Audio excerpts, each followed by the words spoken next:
எல்லாருக்குமே வந்து பார்த்தீங்கன்னா, ஒரு சிறப்பான வணக்கம். வீடியோவ அடுத்த 20 மினிட்ஸ் ஸ்கிப் பண்ணாம வந்து பாருங்க.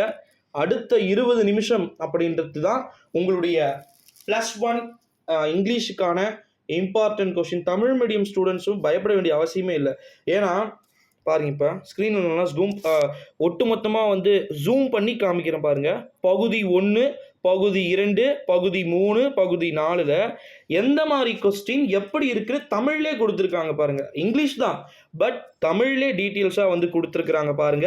இதுல எத்தனை வினாக்கள் இருக்கு, என்னென்ன படிக்கணும், தேர்வு குறிப்புகள், மார்க்கு எல்லாமே வந்து பார்த்தீங்கன்னா, இதுல வந்து இடம் பெற்றிருக்கிறத நம்மளால வந்து பார்க்க முடிகிறது. ஸோ இத பத்தி தான் இந்த வீடியோல வந்து பார்க்க போறோம்.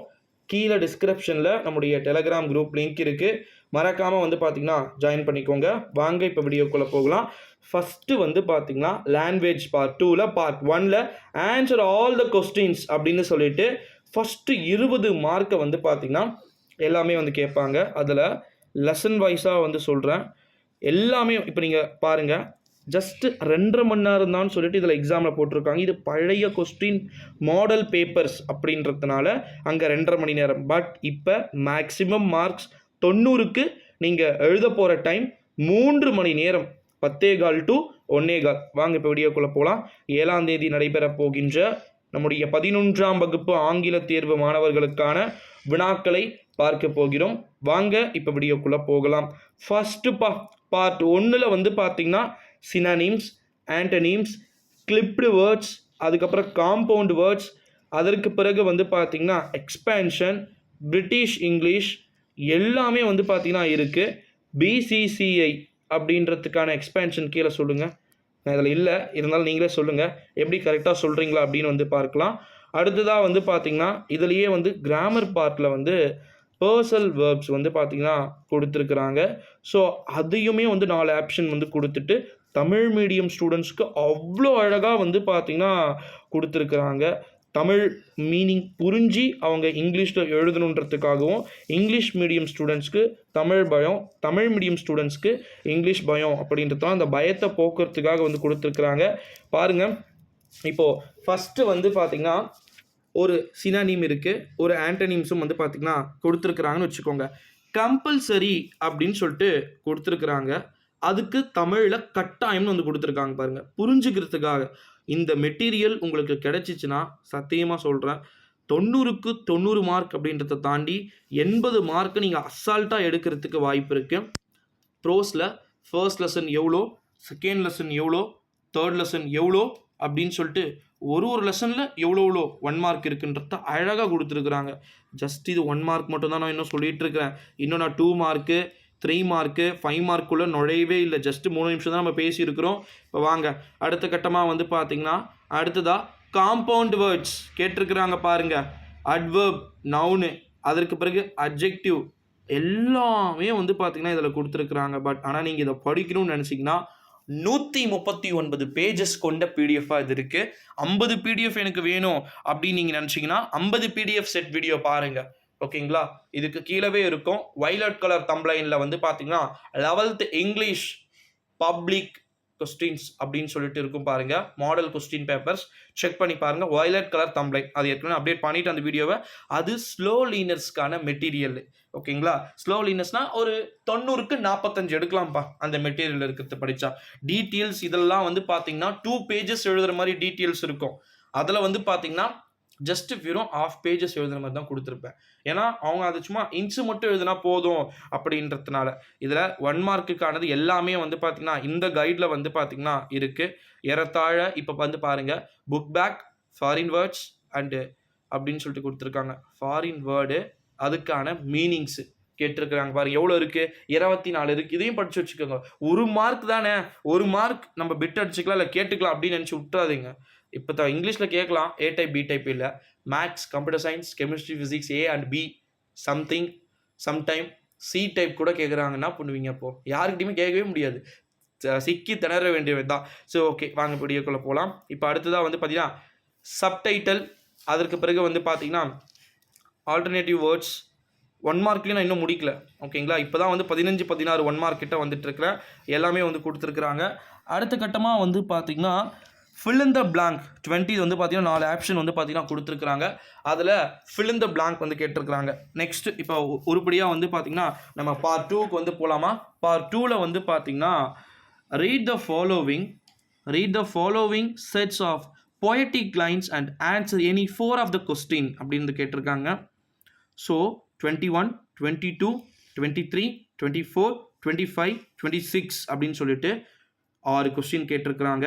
2 பொயட்டிக் லைன் கொடுத்துட்டு அதுக்கு கீழே A கொஸ்டின் B கொஸ்டின் கேட்குறாங்க வச்சுக்கோங்க. அந்த A கொஸ்டின் B கொஸ்டினை எப்படி நம்ம பசங்க அட்டன் பண்ணுறாங்க அப்படின்னா, ஏல ஆத்தர் நேமு, அதாவது அந்த போயம் யார் எழுதுறாங்களோ அவங்க நேம் எழுதிருது, கீழே மேலே இருக்குது எழுதிடுறாங்க. இப்படி எழுதினாலும் கூட ஓகே, பட் 1 மார்க் இல்லை ½ மார்க் தான் வந்து கொடுப்பாங்க. 8 மார்க் இருக்குது. மொத்தம் 4 கொஸ்டினுக்கு 8 மார்க் வந்து கொடுத்துருக்குறாங்க. கம்பல்சரி எதுவுமே கிடையாது. எதனா 4 எழுதுறது தான், அது நம்மளுடைய விருப்பம். அடுத்ததான் செக்ஷன் 2 ஆன்சர் எனி 3 கொஸ்டின் 27, 28, 29, 13. அதில் வந்து பாருங்க, first indirect speech, second combine using எ ரிலேட்டிவ் ப்ரொனவுன் வந்து கேட்டிருக்கிறாங்க. 29th change into a simple sentence கேட்டிருக்கிறாங்க. அடுத்த கட்டமாக 13th சேஞ்ச் த வாய்ஸ். தப்பாக கொடுத்துருப்பாங்க, அதை நீங்கள் கரெக்ட் பண்ணி எழுதணும். ஸ்பாட் த எரர் மாதிரி எரத்தாழ. ஓகேங்களா? அடுத்தது பார்ட் 3 செக்ஷன் 1ல் explain any 2 of the following reference context. உங்களுக்கு தெரியும்னு நினைக்கிறேன். இதுக்கு ஸ்லோலினஸ் மெட்டீரியல் செக் பண்ணி பாருங்கள். ஸ்லோலினஸ் மெட்டீரியல்ஸ் டெலிகிராமில் இருக்குது. கீழே டிஸ்கிரிப்ஷனில் நம்முடைய குரூப்புடைய லிங்க் இருக்குது. மறக்காமல் வந்து ஜாயின் பண்ணிக்கோங்க. அதில் இருக்குது. எப்படி இருக்குன்னா, ரெஃபரன்ஸ் கான்டெஸ்ட் எப்படி எழுதுனா, ஃபஸ்ட்டு வந்து ஒரு 1 பேஜில் ஆஃப் பேஜ் கம்பல்சரி எழுதினா தான் 3 மார்க்கு. சும்மா 2 மார்க் 2 லைன் எழுதுனேன் நான் சொன்னேன் பார்த்தீங்களா, அந்த மாதிரிலாம் இது எழுதிட முடியாது. எழுதிடவும் வந்து கூடாது. அழகாக நீட்டாக பக்காவாக வந்து பண்ணணும் அப்படின்னு வந்து சொல்லலாம். குறிப்பாக அடுத்தது வந்து பார்த்தீங்கன்னா பாருங்கள், செக்ஷன் 2ல் எனி 2 ஆஃப் த ஃபாலோவிங் அப்படின்னு சொல்லிட்டு கேட்டிருக்காங்க. 34, 35, 36 அப்படின்னு சொல்லிட்டு 3 கொஸ்டின் கேட்டிருக்கிறாங்க. இந்த 3 கொஸ்டினில் எனி 2 கொஸ்டின்ஸ் அட்டென்ட் பண்ணணும். 1 கொஸ்டின் மினிமம் ஆஃப் பேஜஸ் வந்து எழுதணும். அடுத்தது செக்ஷன் 3ல் கிராஃப், உங்களுக்கு தெரியும்னு நினைக்கிறேன். ஃபஸ்ட்டு வந்து பார்த்தீங்கன்னா பை சார்ட் வந்து கேட்டிருப்பாங்க. அது கண்டிப்பாக அட்டன் பண்ணணும். அட்டன் பண்ணணும்னா கம்பல்சரியில் அட்டன் பண்ணிடுங்க. ஈஸியாக 3 மார்க் வரும். அடுத்தது 38 கொஸ்டின், 39, 40. 40ல் வந்து பார்த்தீங்கன்னா என்ன கேட்டிருக்காங்க அப்படின்னா ப்ரோவர்ப்ஸ் வந்து கேட்டிருக்காங்க. 3 ஆப்ஷன் கொடுத்துருக்குறாங்க. 40ல் A, B, C அப்படின்னு சொல்லி 3 ஆப்ஷன் கொடுத்துட்டு அந்த 3 ஆப்ஷனில் எது ஒரு ஆன்சர் கரெக்டாக இருக்கோ அதை எடுத்து எழுதுனா 3 மார்க்கு. இது வந்து ஈஸியாக வந்து நீங்கள் எழுதிடலாம். இது பிரச்சனை வந்து கிடையாது. அடுத்தது வந்து பார்த்தீங்கன்னா ஃபிகர் ஆஃப் ஸ்பீச். இதுவும் வந்து பார்த்தீங்கன்னா நம்முடைய 11th ஸ்டாண்டர்டுக்கு ரொம்ப இம்பார்ட்டன்ட். சரி, இதெல்லாம் முடிச்சுட்டு நம்ம அடுத்த கட்டமாக எங்கே போகிறோம் அப்படின்னு வந்து பார்த்தீங்கன்னா டிடிஎலுக்கு நம்ம போகிறோம். டிடிஎல்னால் கேட்கறது 4 டீட்டெயில் தான். அவங்க மற்றதெல்லாம் வேறு மாதிரி இன்சிடெண்ட்டை வந்து கேட்டிருப்பாங்க. First 41 answer the following in a paragraph of about 150 words. minimum 150 words, 150 வார்த்தைகள் குறையாமல் எழுதியிருக்க வேண்டும் அப்படின்னு சொல்லியிருக்கிறாங்க. குறிப்பாக 41ல் A or B அப்படின்னு சொல்லிட்டு கொஸ்டின்ஸ் வந்து கேட்பாங்க. ப்ரோஸ், போயம், சப்ளிமெண்ட்ரி ரீட் அப்படின்னு சொல்லிட்டு 3மே வந்து கேட்கறதுக்கான சான்சஸ் வந்து பார்த்திங்கன்னா இருக்குது. ஸோ அதை எல்லாத்தையுமே வந்து நோட் பண்ணுங்கள். இப்போ நான் பாருங்கள், நான் இன்னொருத்த கிட்டத்தட்ட 139 பேஜை சிங்கிள் வீடியோவில் நான் வந்து கொஞ்சம் கொஞ்சமாக ஜூம் பண்ணி காமிச்சிட்ருக்கேன். எல்லாமே வந்து பார்த்திங்கன்னா இருக்குது. இந்த கைடு ஒன்று வாங்கிக்கோங்கன்னு இப்போ வாங்காதீங்க. நம்மளுடைய டெலகிராம் குரூப்பில் வந்து ஜாயின் பண்ணிக்கோங்க. எல்லா டீட்டெயில்ஸுமே வந்து பார்த்திங்கன்னா இருக்குது. 41, 42 4 டீட்டெயில்ஸ் கொடுத்துட்டு அதில் 2 எழுத சொல்லுவாங்க. 41ல் 1, 42, 42ல் 1. ஓகேங்களா? இது முடிச்சிட்டிங்க அப்படின்னா 43 write a paragraph about 150 words by developing the following hints அப்படின்னு சொல்லிட்டு இன்ஸ் வந்து கேட்டிருக்கிறாங்க. 2 பேராகிராஃப் 2மே இன்ஸ் தான். 2 இன்ஸில் எதனா 1 எழுதுனீங்க அப்படின்னாலே போதும், உங்களுக்கு போதுமான மதிப்பெண்ணை கொடுத்துருவாங்க. சில பேர் இன்ட்டு மட்டும் எடுத்துகிட்டு அப்படியே எழுதிடுவீங்க. ஸோ அப்படி எழுதுனா 2 and 1.5 மார்க் தான் வந்து கொடுப்பாங்க. அடுத்தது 44 மேக்கிங் நோட்ஸ், ரொம்ப இம்பார்ட்டண்ட். எதை அடிக்கணும் எதை அடிக்கக்கூடாது, ரஃப் காப்பியை தான் வந்து பார்த்தீங்கன்னா நம்ம ரேஸ் பண்ணணும். உங்களுக்கு தெரியும்னு நினைக்கிறேன். Summary, fair copy, rough copy அப்படின்னு சொல்லிட்டு எல்லாத்தையுமே கரெக்டாக A to Z வந்து பார்த்தீங்கன்னா ஃபுல்லாக ஃபவுண்ட் பண்ணி அழகாக நீட் பண்ணி எழுதுங்க. முக்கியமான வார்த்தையை அடிக்கோடிட மறந்துடாதீங்க. அதாவது கீ பாயிண்ட்ஸை அண்டர்லைன் பண்ணுங்கள். அடுத்ததாக வந்து பார்த்தீங்கன்னா 44ல் B என்ன கேட்பாங்கன்னா write a paragraph on your favourite pastime. நீங்கள் வந்து ரொம்ப அதிகமாக ஸ்பெண்ட் பண்ணுற டைமை பற்றி, எதுக்கு டைம் அதிகமாக ஸ்பெண்ட் பண்ணுறீங்கன்னு சொல்லிட்டு 150 வேர்ட்ஸை அழகாக எழுதுங்க. அடுத்ததாக வந்து பார்த்தீங்கன்னா 45ல் ஏல write a letter to your cousin. Music கான்சர்ட்டுக்கு வந்து அட்டென்ட் பண்ணுற மாதிரி வந்து கேட்டிருக்கிறாங்க. ஸோ அதை வந்து நீங்கள் எழுதுவீங்க அப்படின்னு நினைக்கிறேன். ஓன் ரைட்டிங் எழுதுங்க, ஓகேங்களா? அப்படியே மக்கப் பண்ணி எழுதுறது ஓன் ரைட்டிங் எழுதலாம். அடுத்தது 45ல் பியும் அதே தான். சீஃப் கெஸ்ட்டை வந்து உங்களுடைய ஸ்கூலுக்கு வந்து இன்வைட் பண்ணுற மாதிரி வந்து கேட்டிருக்கிறாங்க. அதையும் நீங்கள் எழுதணும். 46ல் A read the following sentence, spot the error and correct them அப்படின்னு சொல்லிட்டு கேட்டிருக்கிறாங்க. 5 கொஸ்டின் கொடுத்துருவாங்க. அதில் எங்கே புல் ஸ்டாப் வரணும், எங்கே என்னென்ன மேட்டர் கரெக்டாக வரணுன்றத கரெக்டாக பண்ணி எழுதுங்க. அடுத்ததாக வந்து பார்த்தீங்கன்னா fill in the blanks. 46ல் பார்ட் செகண்டில் fill in the blanks வந்து கேட்பாங்க. ஸோ அதையுமே நீங்கள் அழகாக எழுதிருங்க. அடுத்தது 47ல் ஏ ஆர் பி. 47ல் ஏ என்னது? ஒரு பெரிய பேரா கொடுப்பாங்கப்பா. ஒரு 6 to 7 பேரா வந்து கொடுப்பாங்க. அந்த 6 to 7 பேராவை வந்து நம்ம எழுதிட்டு நம்ம என்ன பண்ணணும் அப்படின்னா, அதுக்கு கீழே ஒரு 5 கொஸ்டின் கொடுக்கறத நம்ம நோட் பண்ணணும். அந்த 5 கொஸ்டினில் மேலே இருக்கக்கூடிய பேராலேயே ஆன்சர்ஸ் வந்து இருக்கும், ஓகேங்களா? அதை நீங்கள் எழுதுனீங்க அப்படின்னாலே வந்து போதுமானது. அடுத்ததாக 47ல் பி என்ன அப்படின்னு வந்து பார்த்தீங்கன்னா, dialogue writing. Dialogue writing between 2 friends discussing their life in hostel அப்படின்னு சொல்லிட்டு கேட்டிருக்கிறாங்க. அவங்களுடைய லைஃப்பில் என்னென்ன நடந்துக்கிட்டு இருக்கு, என்னென்ன விஷயங்கள் போயிட்டுருக்குன்றத ஃப்ரெண்டு 1 ஃப்ரெண்டு 2 அப்படின்னு சொல்லிட்டு போட்டு அழகாக ப்ராப்பராக வந்து எழுதணும். இப்போ பாருங்கள், ஜென்ரல் பேராகிராஃப் நான் ஸ்க்ரீனில் காமிச்சிட்டு இருக்கிறேன் பாருங்கள். My ambition in life, introduction, medical profession அப்படின்னு சொல்லிட்டு my service to the society அப்படின்னு சொல்லிட்டு எவ்வளோ அழகாக இந்த நோட்ஸில் வந்து கொடுத்துருக்காங்க பாருங்கள். இதே மாதிரி நீங்கள் நீட்டாக பண்ணிக்கலாம். So details 35 mark, 3 marks, 2 mark, 1 mark, first 20. இது எல்லாத்துக்கும் சேர்ந்த ஒரு லாங் மெட்டீரியலாக வந்து பார்த்திங்கன்னா இது இருப்பதா தகவல்களை வந்து நான் இந்த வீடியோ மூலமாக ஷேர் பண்ணிக்கிறேன். மினிமம் நம்ம வீடியோ பார்த்திங்கன்னா ஒரு 10,000 பேர் கொஸ்டின் பேப்பர் பார்க்குறாங்கன்னு வச்சுக்கோங்க. என்னுடைய எய்ம் அந்த 10,000 பேர் கிட்டத்தட்ட ஒரு ஸ்டூடெண்ட் ஒருத்தருக்காவது ஷேர் பண்ணணுன்றது தான் என்னுடைய aim.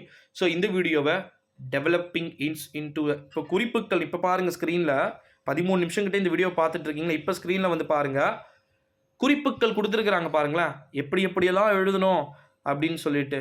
All is well, save trees, save in nature, save tiger, save nature, save water, save world அப்படின்னு சொல்லிட்டு இதெல்லாம் என்னென்ன மாதிரி அழகாக பாயிண்டாக கீ பாயிண்ட் ஸ்டார் போட்டு எழுதலாம், இல்லை நம்பர் போட்டு எழுதலாம்.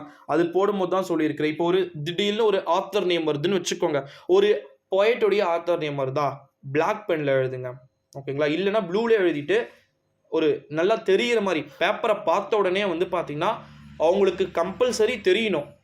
ஓகே இதை வந்து நம்ம ஆன்சர் கீழே இருக்குது, டீச்சர்ஸ்க்கு ஆன்சர் கீ கொடுப்பாங்க, இன்ஸ் கொடுப்பாங்க, அதில் இருக்கிறது இருந்தால் போதும். நீங்கள் எக்ஸ்ட்ரா வரியாக பக்கமாக எழுதுறத காட்டிலும் அப்படி எழுதுனீங்கனாலே போதுமானது அப்படின்னு சொல்லியிருக்கிறாங்க. ஸோ இந்த டீட்டெயில்ஸ் எல்லாமே அழகாக வந்து பக்காவாக பண்ணுவீங்கன்னு நினைக்கிறேன். ஸோ கிட்டத்தட்ட 16 நிமிஷம் எனக்காக டைம் ஸ்பெண்ட் பண்ணி இந்த வீடியோவை பார்த்துருக்கக்கூடிய ஸ்டூடெண்ட்ஸ் எல்லாருக்குமே வந்து நன்றி. இந்த வீடியோவை உங்கள் ஃப்ரெண்ட்ஸ் அண்ட் ஃபேமிலி எல்லாருக்குமே வந்து கட்டாயமாக மோஸ்ட்லி மேக்ஸிமம் ஷேர் பண்ணுங்கள், ஓகேங்களா சில குட்டீஸ்? ஸோ டயலாக் ரைட்டிங் எப்படி எழுதணும், லெட்டர் ரைட்டிங் எப்படி எழுதணும், 1 மார்க் எப்படி எழுதணும், எதை படிக்கணும், எக்ஸ்பேன்ஷன் எப்படி எழுதணும், காம்பவுண்ட் வேர்ட்ஸ் எதில் இருந்து எந்த பேஜ் படிக்கணும் அப்படின்ற எல்லா டீட்டெயில்ஸுமே A to Z நம்ம சேனலில் வந்து நான் கொடுத்துருக்கேன். டிஸ்கிரிப்ஷன் கீழே இருக்குது, யுவராஜ் மாஸ் மீடியான்னு சொல்லிட்டு இருக்கோம். கிளிக் பண்ணுங்கள், விசிட் பண்ணுங்கள். எக்ஸாம் முடிஞ்சோடனே நீங்கள் குரூப்லேருந்து லெஃப்ட் ஆகிக்கலாம், ஓகேங்களா? ஸோ அதனால் வந்து மறக்காமல் வந்து குரூப்பை வந்து விசிட் பண்ணி பாருங்கள் சில குட்டீஸ். ஸ்லோ லீனர்ஸ்க்கு தனி மெட்டீரியல், நார்மல் சென்டம் மார்க் எடுக்க தனி மெட்டீரியல் அப்படின்னு சொல்லிட்டு கொடுத்துருக்குறேன். ஸோ மறக்காமல் நம்ம சேனலை வந்து சப்ஸ்கிரைப் பண்ணிக்குமாறு கேட்டுக்கொள்ளப்படுகிறது. நன்றி. நெக்ஸ்ட் அடுத்தது 11th ஸ்டூடெண்ட்டுக்கு இங்கிலீஷ் இருக்குமான்னு கேட்டிங்கன்னா கம்பல்சரி இருக்கும். நாளைக்கு ஃபுல் டே உங்களுக்கு இங்கிலீஷ் தான், ஓகேங்களா? ஏன்னா நாளைக்கு ஃபுல் டே லீவு தானே, நாளைக்கு ஃபுல் டே இங்கிலீஷ் தான். மறக்காமல் சேனலை சப்ஸ்கிரைப் பண்ணிக்கோங்க சில குட்டீஸ். நன்றி, வணக்கம்.